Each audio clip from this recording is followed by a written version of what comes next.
ما تيجي بقى نتكلم يا معلم عن اعلان سوبرمان الجديد.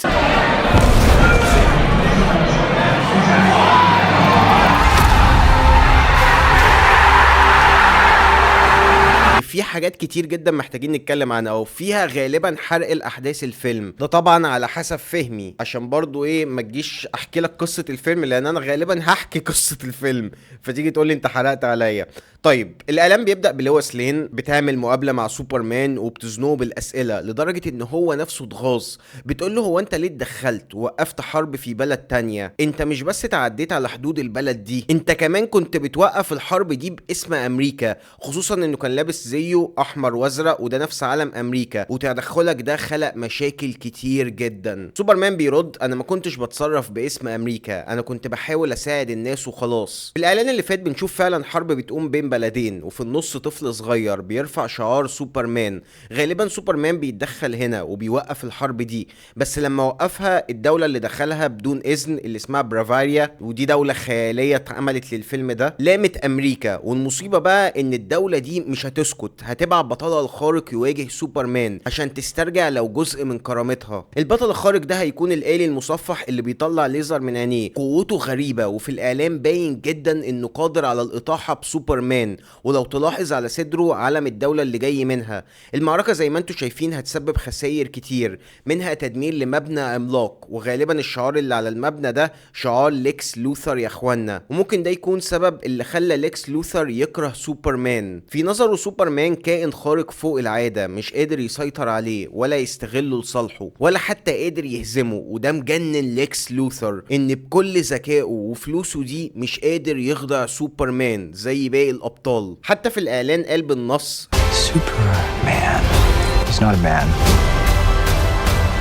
He's an it. سوبرمان مش راجل، مش انسان، ده حيوان مش اكتر، والحيوان لو معرفتش تصيده او تخليه يخدمك يبقى تقتله. طبعا معركة سوبرمان والآلي ده هتسبب خسائر كتير، منها مباني كاملة هتنهار زي ما شفنا، وهنا الشعب الامريكي بيتغاظ وهيبدأ ينقلب على سوبرمان، وده بنلاحظه من المظاهرات اللي في الشارع والناس اللي بترميه بحاجات وهي بتصرخ فيه. وغالبا في الحتة دي المشهد ده انا هكلمك عنه في نهاية الفيديو، بس مشهد مضحك فشخ يا اخوانا. لويس بتكمل وبتقول له ان وزير الدفاع الامريكي بنفسه اتدخل لحل الازمه دي، وعشان تتحل غالبا هيتم القبض على سوبرمان، وده بنشوفه في المشهد ده. سوبرمان بيتقبض عليه وبيتحاصر من الجنود ومجموعه من الابطال الخارقين المزيفين او الفاشلين، واللي انا واثق انهم موجودين عشان نكرههم. اول فريق معانا اسمه عصابه العداله او الجاستس جانج، عصابه مش فرقه العداله، لا عصابه العداله، وده بيضم جرين لانتر جاي جاردنر وهوك جيل ومستر تريفيك، وهديك نبذه عنهم في اخر الفيديو. بس اللي محتاج تعرفوا ان دول مجموعة من الابطال الخارقين بيعملوا لدى الحكومة الامريكية، زيهم موحد وتحسه كرنج ورخيص كده، اكنه زي طالع من مسلسل لسي دبليو، وده غالبا مقصود عشان يبين لك ان دول مش ابطال بجد، دول خارقين عايشين عيشة مرفهة في برجهم العالي بعيد عن الناس، بيستفيدوا من قدراتهم دي في تحقيق مكاسب مادية، وبيتم رعايتهم من شركات بتشهرهم وبتطلعهم في اعلانات وافلام وبتاع، مجرد مهرجين من الاخر بيعملوا لدى الحكومة باعوا مبادئهم من زمان. ودي مقتبسة بشكل كبير جدا، خلي بالك من قصة هوملاندر، فاهمني، من المسلسل بتاع ذا بويز، الابطال الخارقين اللي ملهمش لازمة اللي بيطلعوا في الافلام دول. بنشوف برضو مساعدين ليكس لوثر بيقبضوا على سوبرمان وجنبهم وزير الدفاع، البنت دي اسمها ذا انجينير، والتاني ده الترا مان، برضو هديك نبذة عنهم في نهاية الفيديو.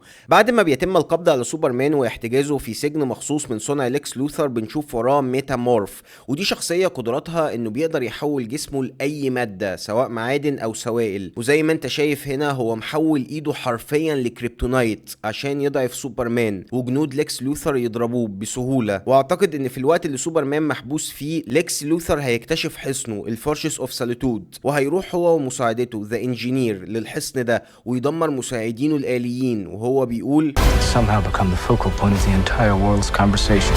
مش عارف ليه العالم مركز على سوبرمان، ده واخد اكبر من حجمه، وده هيخلي كلب سوبرمان كريبتو يدافع عن الحصن، بس غالبا هيفشل هنا بقى. وده تخميني انه سوبرمان لما يعرف ان ليكس اقتحم حصنه هيقرر يدمر السجن زي ما بنشوف هنا، وهيروح يواجهه في مكتبه وهيدمر له مكتبه زي ما دمر حصنه بالظبط. بس زي ما انت شايف لوثر واقف قدامه بيشرب من المج ومش مهتم، لانه عارف من جواه ان سوبرمان مهما عمل طيبته هتمنعه انه يأذيه جسديا، وده بيوضح ذكاء لوثر وانه قادر يقرا كل اللي حواليه كويس. بنشوف برضو مشاهد من ماضي سوبرمان وهو بيكلم امه وابوه وبيدعموه نفسيا، وبنعرف اكتر هو ليه بقى بطل. بس اكتر لقطه اثارت فضولي حقيقي ومش لاقي لها تفسير هي اللقطه دي، مستر تريفيك ولويس لين بيخشوا جوه بوابه غريبه لعالم تاني. هل ممكن يكون جيمس جان بيلمح ان هيبقى في اكوان موازيه؟ هتبقى فشيخه والله، خصوصا بقى ان بكده ممكن يصلح فانز زاك سنايدر ويرجع لنا سوبرمان هنري كافيل كسوبرمان من كون موازي، وهو وسوبرمان ديفيد يتقابلوا او ممكن حتى يتقاتلوا او يتعاونوا سوا لهزيمه شرير تاني. واللي يدعم اكتر نظريه الاكوان الموازيه دي ان في اعلان بيس ميكر شفنا نسختين من بيس ميكر، وخلي بالك بيس ميكر جزء من عالم دي سي الجديد، فممكن فعلا يتقدم الاكوان الموازيه، او ممكن باختصار مستر تريفيك ولويس لين رايحين في الفضاء، خصوصا ان في مشهد في الاعلان سوبرمان كان بيقاتل حد في الفضاء. في حاجه تانية برضو حاسسها ممكن تحصل، انا حاسس ان سوبرمان هيواجه كل الابطال والوحيد اللي هيقف جنبه هيكون مستر تريفيك، غالبا لما يشوف عزيمه سوبرمان وطيبته وانه فعلا راجل صالح عايز يساعد الناس هينقلب على فرقته ويساعده. واللي يثبت ده المشهد بتاعه هو ولويس لين في البوابه البعديه، اللي جاب لويس لين ليه وليه خدها هي بالذات وموديها فين. وفي مشهد تاني وهو بيقاتل مجموعه من الحراس وبيهزمهم، وغالبا دول حراس ليكس لوثر والحكومه الامريكيه جايين يوقفوا سوبرمان. بس كل ده مجرد نظريات ممكن تكون صح وممكن تكون غلط، قول لي انت رايك في الكومنتات يا معلم. عجبني برضو المشهد الاخير في الاعلان وكريبتو قاعد في حضن سوبرمان وبيهز ديله ومبسوط. كريبتو كيوت قوي يا اخوانا. تعرفوا ان كريبتو اصلا معمول كاقتباس من كلب جيمس جان مخرج فيلم سوبرمان ورئيس عالم دي سي الجديد، خد كلبه وعمل له سكان كده اللي هو 3D عشان يصنع كريبتو بالمؤثرات البصريه ويكون شبه كلبه بالظبط. في مشهد برضو تاني قتلني ضحك بيثبت لي تاثير فانز دي سي توكسيك، بس والله جامدين وانا بحبهم وبحب بتوع زاك سنايدر دول اللي تلاقيهم بيسيحوا في كل الجروبات ومش عاجبهم حاجه. في الاعلان الاول اثناء المظاهره واحد بيرمي كان على راس سوبرمان فسوبرمان بيرمش عادي. هنا بقى العيال التوكسيك استلموا سوبرمان ترياه وازاي بترمش من حاجه تافهه زي دي، وقعدوا يقارنوه بسوبرمان هنري كافيل لما عربيه باتمان خبطت فيه وما رمش، وصفوه انه سوبرمان ضعيف وتعبان وبتاع. فجيمس جان يا عيني عشان يريح دماغه جاب نفس اللقطه دي في الاعلان ده، بس المره دي سوبرمان مش بيرمش، اللي هو اكنه بيقول لهم ارجوكم كفايه ادوا الفيلم فرصه، والحاجات التافهه دي هعدلها لكم ما تقلقوش، بس ادوا الفيلم فرصه وخلوه ينجح. تعالى بقى يا معلم اديك نبذه عن كل شخصيه في السريع كده. اول واحده مساعده ليكس لوثر ذا انجينير، دي شيب شيفتر قادره على تغيير جسمها لاي شكل او آلة من اختيارها، وزي ما انتم شايفين في المشهد ده حولت ايديها حرفيا لمجموعه من السكاكين اللي بتلف عشان تهزم الآليين اللي بيساعدوا سوبرمان او مساعدي سوبرمان. في الكوميكس هي من فريق اسمه ذا اثوريتي وبتمتلك قوه خارقه، وده خلاها تستحمل ضرب عادي من كريبتو. الترا مان بقى يا معلم ده المفروض نسخه شريره من سوبرمان في الكوميكس من كون موازي، شكله غريب قوي هنا. هل ده واحد معمول عليه تجارب من ليكس لوثر عشان يديله قدرات خارقه؟ وفي ناس بتقول هيكون بيزارو برضو نسخه تانية من سوبرمان في الكوميكس بنفس قوته بس مش ذكي، او ذكائه لا يتعدى ذكاء طفل صغير، وعكس سوبرمان في كل حاجه، طبيعته وتحركاته، حتى علامه الاس اللي على صدره مقلوبه لانه جاي من عالم معكوس لسوبرمان، بيتكلم حتى بطريقه مقلوبه. يعني مثلا لما يقول انا مبسوط معناه ان هو حزين، ولما يقول انا حزين معناه ان هو مبسوط. نخش بقى على جاي جاردنر.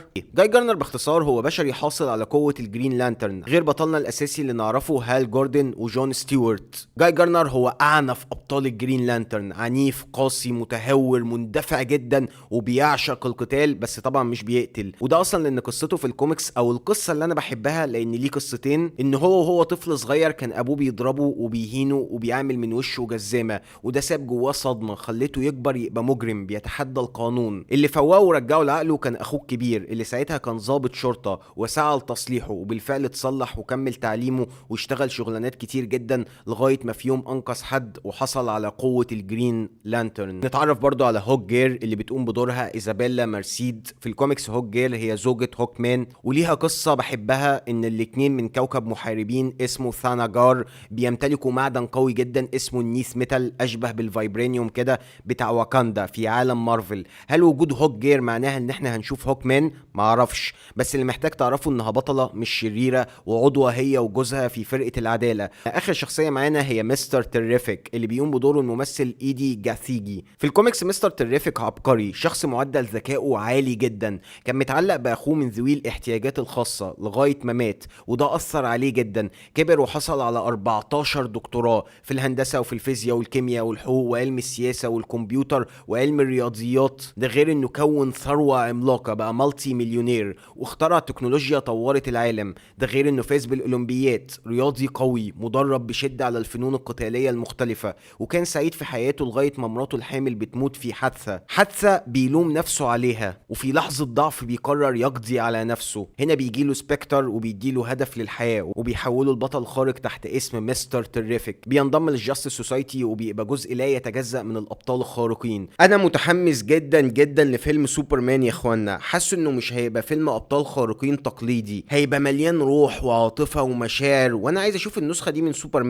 سوبرمان الطيب البريء اللي عايز يساعد الناس بعيدا عن السياسة والحكام والشركات والاعلانات. سوبرمان ده انا عايز اشوفه، حابب فكرة انه بطل خارق ممكن يقع عادي او يتضرب او يتهزم، مش اوفر باورد وقوي بشكل مبالغ فيه. عايز اشوف قصة حبه مع لويس لين، وحاسس ان الاتنين الممثلين دول لايقين على بعض جدا والكيمياء اللي ما بينهم رهيبة. عايز اديله فرصة واتمنى ينجح، لان ده هيفيد عالم دي سي وهيخلق منافسة قوية جدا ما بينها وما بين مارفل. واحنا كفانز ابطال خارقين عموما اعتقد دي حاجة تفرحنا، ان لما يتقدم لنا فيلم حلو فعلا قصته حلوة تشدك، بيبدأ عالم جديد بالكامل معمول بطريقة كويسة وفيه روح ومشاعر، انت المفروض تنبسط. اللي انت ما دفعتش فلوس تذكرتك على الفاضي، او حتى يا عم لو اتفرجت عليه في البيت ما ضيعتش من وقتك على الفاضي. المفروض تنبسط بالمنافسة، المفروض تنبسط ان في حاجة ذات جودة بتتقدم لك، ما تبقاش توكسيك وعايزه يفشل وخلاص. قول لي انت رايك في الكومنتات يا معلم، وكالعاده ما تنساش تعمل لايك، اعمل سبسكرايب، اعمل لي فولو سريع على الانستا لو حبيت الفيديو وحابب المحتوى،